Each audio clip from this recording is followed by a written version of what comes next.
Wafalme wa Kwanza sura ya 3 na ule mstari wa 8. Na mtumwa wako yu katikati ya watu wako uliowachagua, watu wengi wasioweza kuhesabika wala kufahamiwa idadi yao, kwa kuwa ni wengi. Mstari wa 9. Kwa hiyo nipe mimi mtumwa wako moyo wa adili, ni wahukumu watu wako na kuwapambanua mema na mabaya. Maana ni nani awezaye kuwahukumu hawa watu wako walio wengi? Sulemani alipopata uongozi, alilala usingizi. Mungu akampa ndoto, akamwambia, omba lolote utakalo. Sulemani akaomba uwezo wa kuwatawala watu wengi Mungu aliyompa, na kuweza kupambanua na kuamua. Kwa kifupi, jumla ya maneno hayo yote tunaweza kusema aliomba hekima. Huyu aliomba hekima. Mungu akaona amefanya vyema kabisa, kwa sababu mtu mwingine angeomba mambo mengi ambayo ya kujinufaisha yeye mwenyewe. Ndipo Mungu akamwambia, kwa sababu umeomba vyema, hukuomba nguvu za kuwapiga adui zako, hukuomba utajiri, hukuomba nini. Sasa kwa sababu umeomba jambo jema, hayo mengine yote ambayo hukuyaomba, mimi nitayaweka humo ndani ya hilo ombi lako, nitakupa. Watu wengi huwa tunapata bahati fulani ya kupewa kuomba chochote tunachokitaka. Kwa hiyo lazima niombe kitu kinacholingana na mimi. Kwa hiyo kuna watu wanaomba vitu visivyolingana na wao. Ndio maana mara nyingi hatupati vile tunavyoomba, kwa sababu tunakuja bila malengo ya kuomba. Nikiuliza saa hizi hapa, kila mtu ametoka makwake, kaingia kwenye huu mlango kuingia kwa madhabahuni. Nikikuuliza, hebu niambie ombi moja ambalo umetoka nalo nyumbani kuja kumwomba Mungu leo, ni ombi gani? Kuna watu hawana ombi lolote. Hata kuambia tu, bwana mimi nimekuja kwa sababu tunaimba kwaya tufurahi. Mwingine atuambia, bwana mimi huwa tunaona mchungaji wangu pale alivaa magari ya kijani, huwa nafurahi kwa nini nakuja pale kumuona. Yaani huna ombi hata moja. Nikikuuliza sasa hivi, una ombi gani kichwani mwako ambalo Mungu leo akupe? Huna. Kwa hiyo wewe ni msindikizaji tu, huna ombi lolote. Ndio maana huyu binti tuliposema tupate nanipa mbio la kuabudu, ameanza ombi langu. Maana amekwenda mle kutukumbusha ombi lako ni lipi. Kuna watu walipata bahati hiyo. Mfano mzuri, ukisoma katika Injili ya Marko, mtakatifu ile ya 6, hapo kuna habari ambayo Herodia alifanya sherehe ya kuzaliwa. Mfalme Herode alifanya sherehe ya kuzaliwa kwake. Binti Herodia akacheza vizuri sana mpaka mfalme akafurahi. Marko sura ya 6 ule mstari wa 21.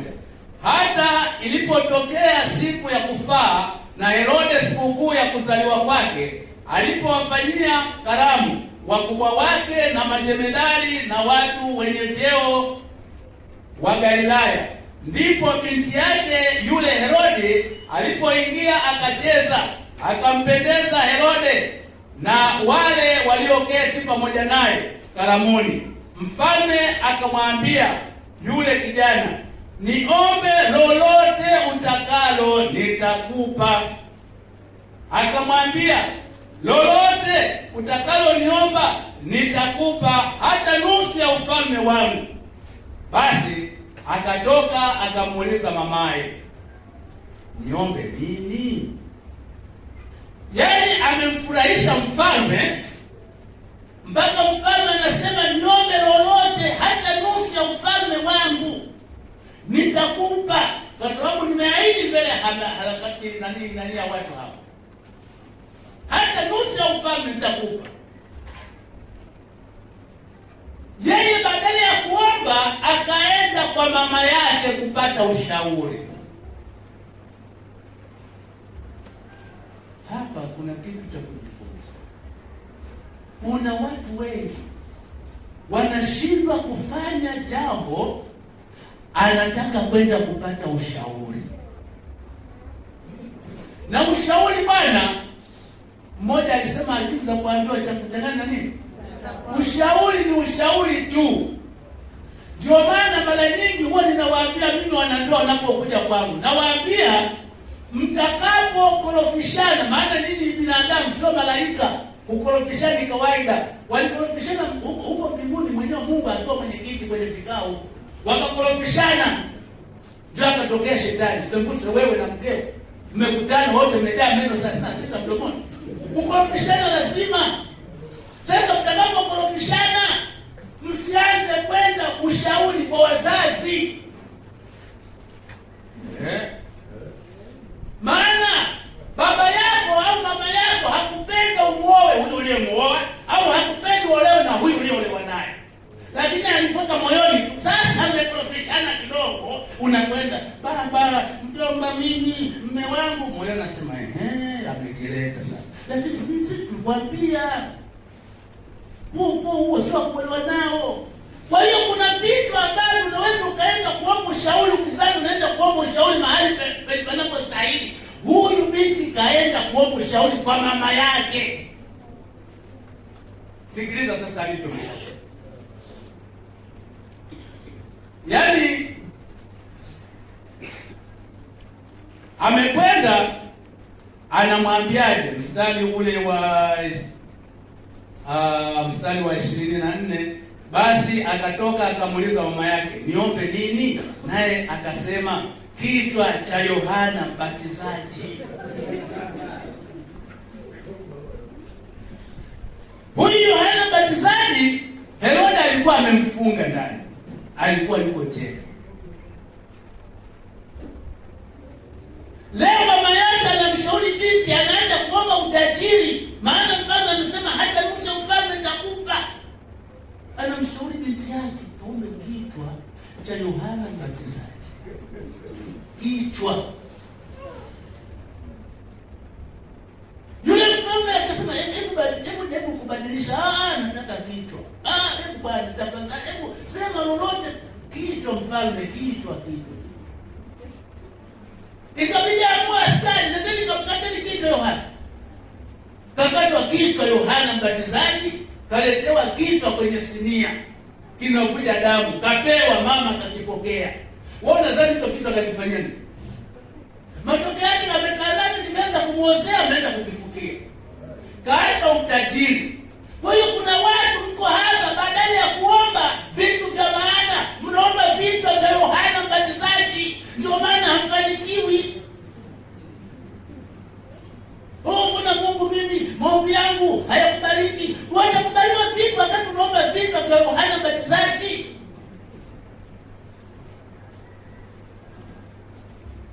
Unaomba upate gari, Mungu akupe gari, lakini Mungu anaona moyoni mwako kwamba huyu nikimpa gari majirani zake watakoma, maana hata saa 9 usiku ataenda kupiga lesi tu gari.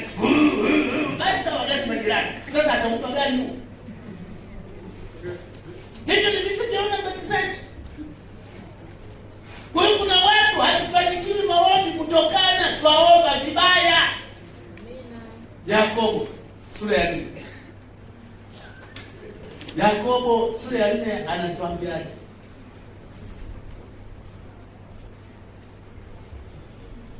Yakobo katika ile sura ya 4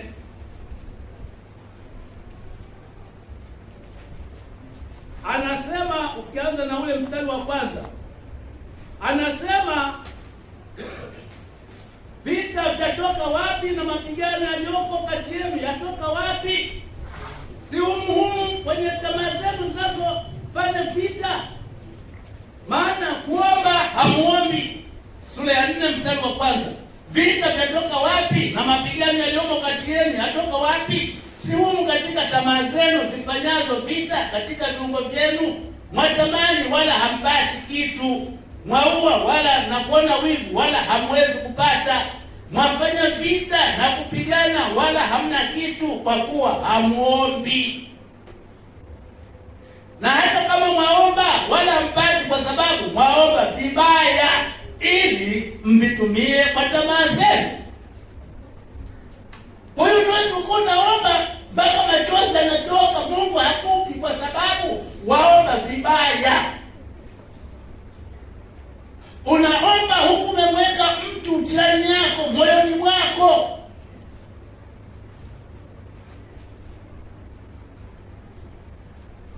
Mungu hawezi kukupa.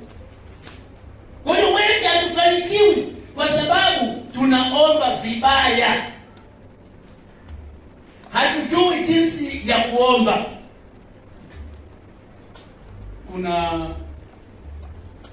bibi na bwana mmoja, simba hiyo kutoka hapo kama tingi wote mbaya.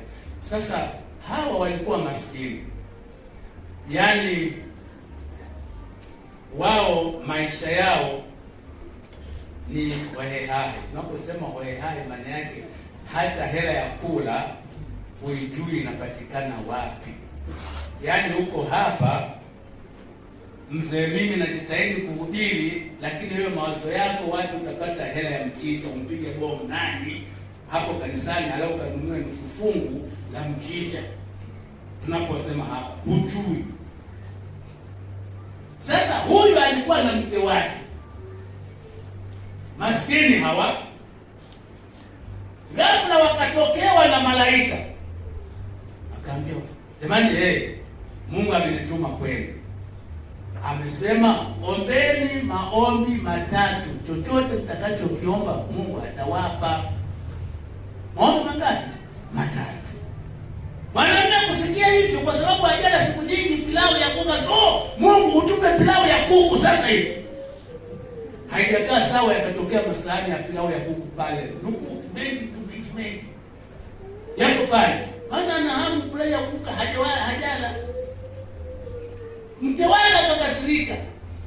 Mume wangu umefanya nini? Mbona umepoteza ombi la kwanza? Ni afadhali tu ungekuwa na kichwa cha kuku. Mume wake pale akawa kichwa cha kuku. Ombi la pili limeshaenda hilo. Nimebaki ombi moja. Bwana Yesu asifiwe. Sasa mwanamke huko pale anaanza kulia, mume wangu. Maana mwanamke kila kitaji mwangalie mume wake. Yuko. Yaani huko kote ni mtu. Kichwa cha kuku. Jogoo. Anasema sasa nafanyaje? Mapilao yako pale na kuku. Mwanamke akasema yaani angekuwa hawa mabinti zetu wa .com hawa, angesema afadhali abaki kichwa cha kuku hivi ndio mimi. Lakini wale wa mama wale hizo waliojua nini maana ya kuolewa, akasema sasa hata nikipata utajiri, nimepata lavafo yangu au nimepata nini mangaliani kuruka hivyo nitaingia na mtu mwenye kichwa cha kuku. Akasema Mungu mrudishie nika mume wangu. Mume wake akamwambia kichwa cha mtu, ombi la tatu likaondoka. Kwa hiyo hali zao zikawa pale pale. Wameomba vibaya, wametumia vibaya yale maombi waliopewa, wametumia vibaya nafasi waliopewa. Na wewe umepewa nafasi, unaitumiaje?